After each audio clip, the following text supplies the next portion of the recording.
Number 1. Forrest. I grew up in an older subdivision. It was built back in the time when all houses and subdivisions were not made to look nearly identical.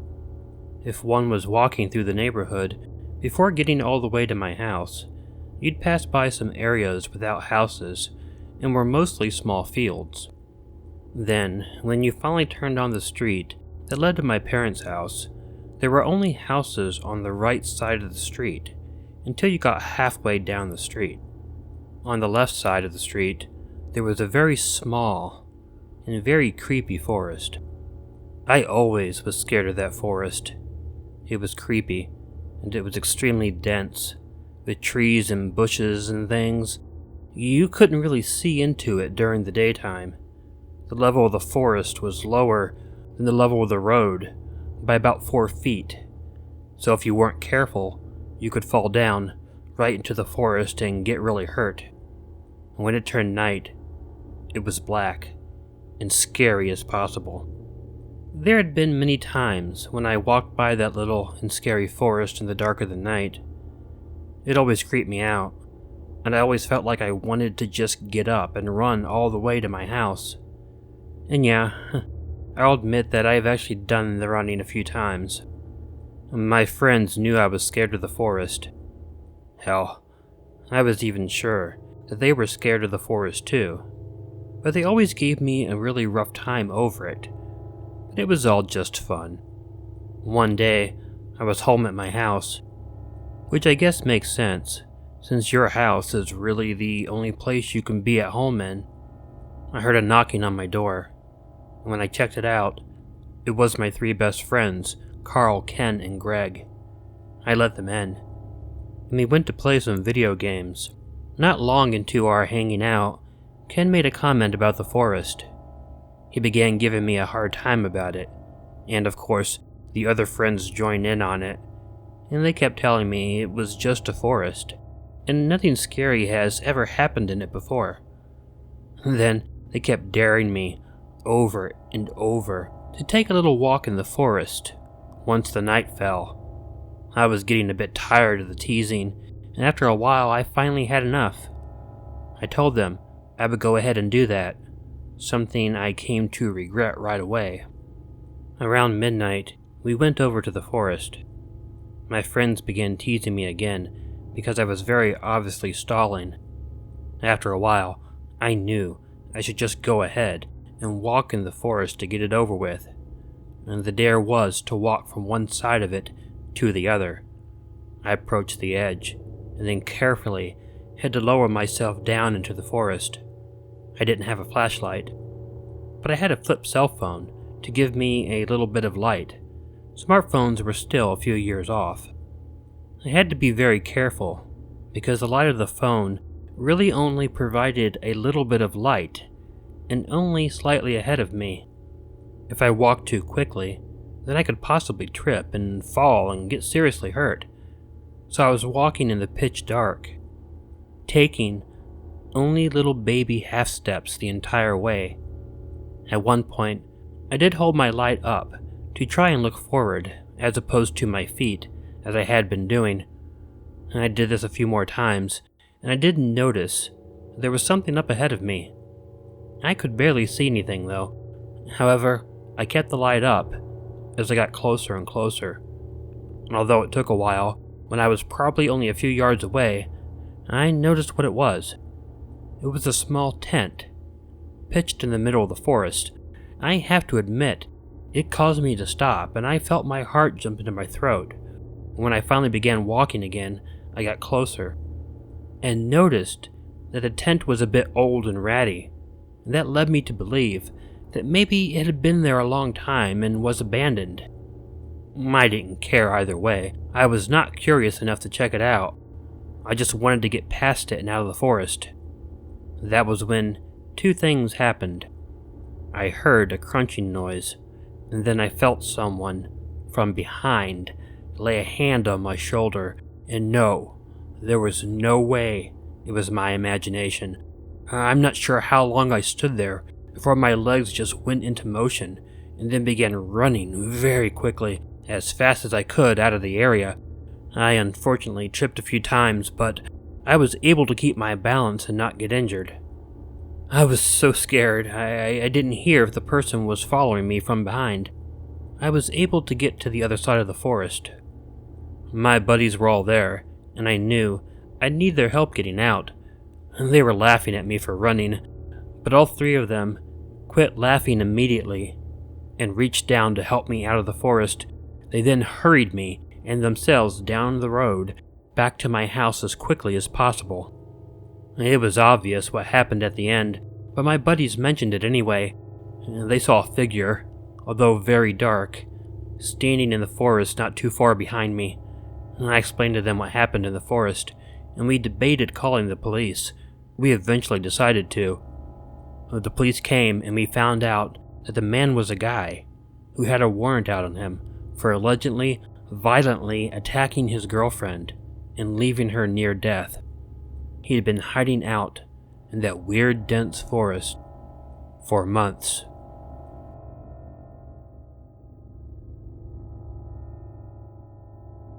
Number 2. The Unknown. I'm going to submit this story anonymously because I think once some people hear this story, they will be rather judgmental and harsh on my parents. I don't think that would be fair, however, because of the circumstances. My parents made relatively decent money up until I was 11 years old, but my father got fired from his job. And then he and my mom both had to begin working multiple jobs in order to make ends meet.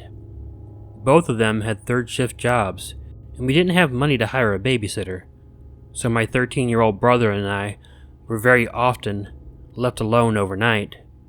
And we had to make sure not to tell anybody about it, because we really weren't supposed to be home alone at that age, especially overnight.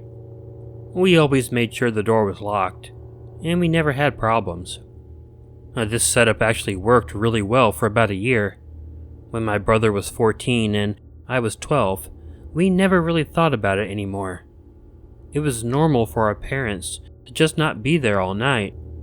So, one Friday night, my brother Todd and I were up late watching a movie. Well, nothing scary really, I just wanted to get that out of the way. A lot of times, people, especially young boys, revel in scaring themselves, but that was not me and my brother. We ended up going to bed around midnight. I fell asleep right away. I woke up at about 2 a.m., not really sure why. I tried turning over and just going back to sleep, but I wasn't able to. It was frustrating, and after I had laid there for about a half hour or two, I decided to get up and maybe find something to do. I went over to my desk and turned on my book light. That was when I noticed it was snowing outside. I decided to just turn my lamp out and watch the snowflakes as they fell in front of the street lights across the street as my window looked out the front of the home. I really don't know how long I had been there at the window, watching the snow. You know, if you ever just watch snow falling, it can be really hypnotic. It was really building up in our front yard, and I knew I would have to shovel the walk in the morning. And then, something brought me out of my trance. A large figure, looking to be clad completely in black, was walking down our front walk, away from our house. I was startled and wasn't sure what to think at first. I watched the figure as it got to the end of the walk and walked down the street. My mind was going 1,000 different directions then. I first assumed maybe it was just someone who had come to the door for some reason. But why would someone be doing that after 2 in the morning? I didn't know. I got up and nervously walked out of my bedroom. I turned the hallway light on, and then made my way over to the staircase. I turned on the light there, and carefully made my way down. I was so nervous, I could feel the blood pumping in the back of my head. It was really the most scared I had ever been. And then I got downstairs, and I was more scared then. In our living room, our couch and our easy chairs were ripped to shreds. Pictures on the wall were slashed and destroyed. The cleaning closet was open and supplies were everywhere. It was a complete mess, and I realized the only explanation for it was the black figure I had seen. I ran up the stairs and woke my brother up, letting him know what happened. He was a bit woozy at first, but thank God he did take me seriously. We called our parents, and they called the police. Now, according to my dad, he didn't know any reason why anyone would come in and wreck the house like that. He told the police this, and that was pretty much the end of it. However, about 10 years later, after my dad had passed away, the topic of the break-in came up. My mom told my brother and I that my father had always told us that he didn't know the guy. He had admitted to her that he did. He was adamant, however, that they just drop it, rather than telling the police the truth. Hell, he never even told her the truth. He insisted it would be best to just leave it alone, and when my dad passed away, the details went with him.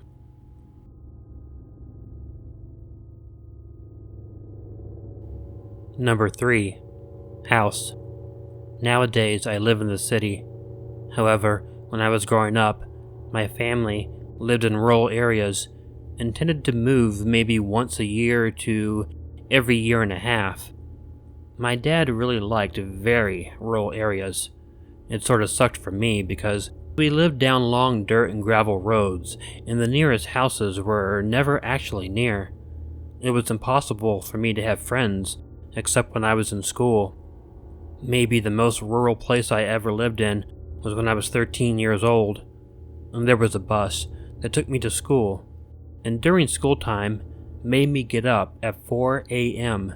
to first walk about 45 minutes down the hill, down the gravel road, to the rural route, and then it was like an hour and a half ride to get to school. I think that is what might give you a better idea as to what it was like out there. During the summertime, and I really only spent one summer in that home, I actually quite enjoyed the area. There doesn't seem to be many places left in the world that you can really just be all alone in, to explore and enjoy nature. Now, my parents went out of town for a wedding, and they left me home alone because I really had no wanting to go. They were going to be gone for over a week, so my dad left me the car keys for the second car in case I needed to go into town. And yeah, I was 13 years old. But this happened a long time ago, and I knew how to drive. It was actually quite common of people I knew and relatives to drive around at that age. I had been out in the hills and woods on hikes, but never went down the dirt road too far, the opposite way of the way I went to school. I decided I wanted to drive that way, and see how far the road went, and how many houses I could come across. There were a lot of hills, a lot of ups and downs on the gravel road. I'd come across 1 or 2 driveway openings with mailboxes.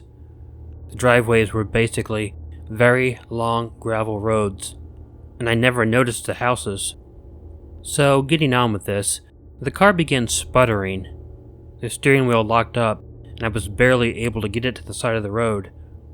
I got out of the car and tried my best to do whatever I could to fix it, but it just died. So eventually, I had to lock it up, and then walk somewhere.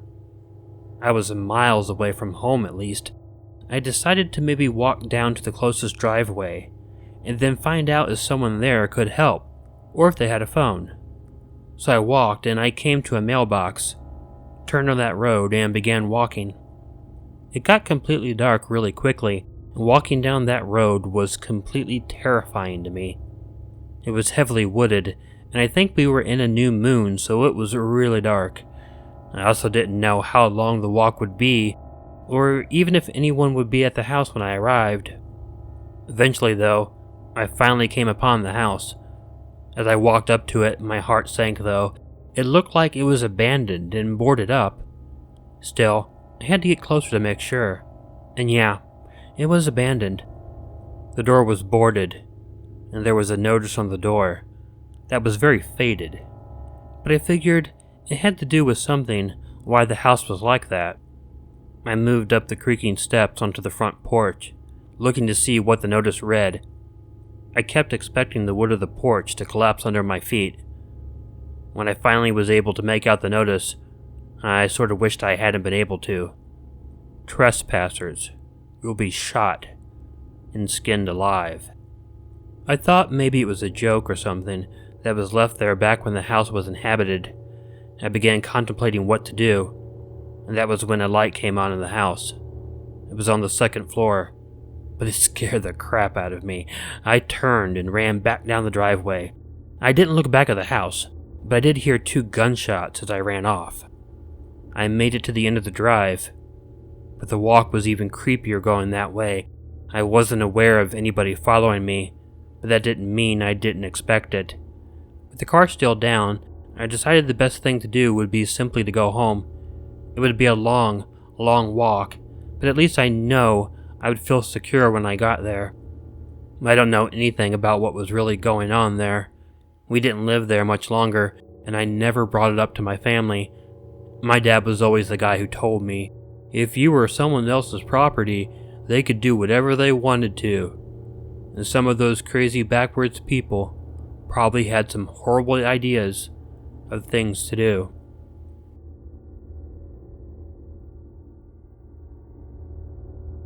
And hey all, Killer Orange Cat here, and I hope everyone has had a good Christmas or a good holiday, of whichever one you may celebrate or not. My current plan for the next day or two is to get a horror cliche theater video out, and hopefully a new story video on New Year's. I appreciate the kindness and the patience all of you have shown me and my family during this difficult time, and I really, really do. If you like this video, please let me know by hitting the like button, a comment, and share the video.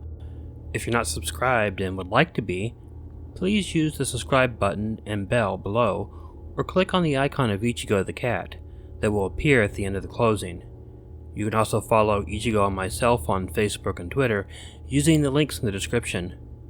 And please, don't forget to check in your closet and check under your bed, because you never know where a Killer Orange Cat might be hiding. Good night.